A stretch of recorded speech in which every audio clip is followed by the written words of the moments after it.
फिर आगे बढ़ते हैं, हमारे मुल्क हिंदुस्तान में आते हैं। अब हम हिंदुस्तान के अंदर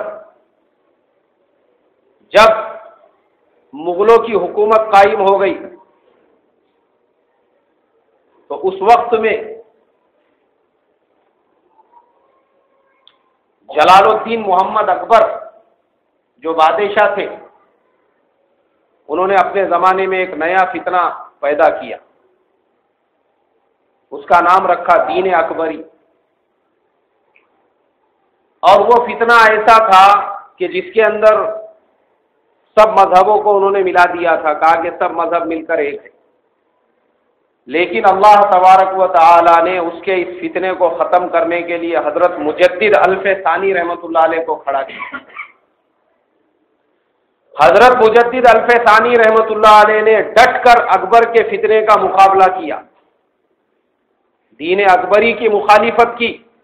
और अल्लाह तबारक व तआला ने मरने से पहले पहले अकबर को हिदायत अता की और उसने अपने इस गुनाह से तौबा की, और तौबा के साथ साथ जो है उसका ये फितना भी ख़त्म हो गया। फिर उसका जो बेटा था सलीम, वो बहुत दीनदार था और अल्लाह वालों की सोहबत में रहता था, जिसको हम लोग जहांगीर कहते हैं। वो जब खिलाफत की कुर्सी पर बैठा तो उसने अपने ज़माने में पहला काम ये किया कि उसके बाप के ज़माने के जितने ये फितने थे उन तमाम को बंद करने का हुक्म दिया। उलमा इकराम को आज़ादी दी कि वो मदरसे खोल सके और दीन की दावत को आम कर सके। तो बातिल बादशाह की शक्ल में खड़ा हुआ और हक हज़रत मुजद्दिद अल्फ़े सानी रहमतुल्लाह अलैह की शक्ल में। लेकिन अल्लाह ने बातिल को ख़त्म कर दिया और हक आज तक दुनिया में बाकी